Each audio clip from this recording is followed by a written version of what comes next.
చాలా బాధగా ఉంది. నాకు కూడా స్వామి.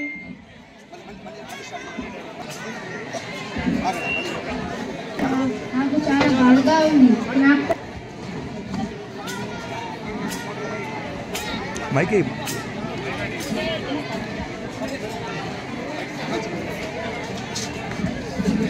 చూడాలి ఇంకోటి మూడోది నమస్కారం మహర్షి. ఏమైంది మృగంగా విచారంగా ఉంది? ఇది నీ పూర్వజన్మ కర్మ ఫలితం. అయినాను అన్నిటికీ ఆ పరమేశ్వరుడే దారి చూపగలడు.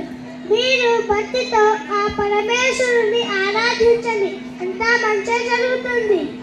అలాగే మహర్షి, తక్షణమే ఆ శివభగవాను అనుగ్రహం కొరకు తపస్సు ఆచరిస్తాను.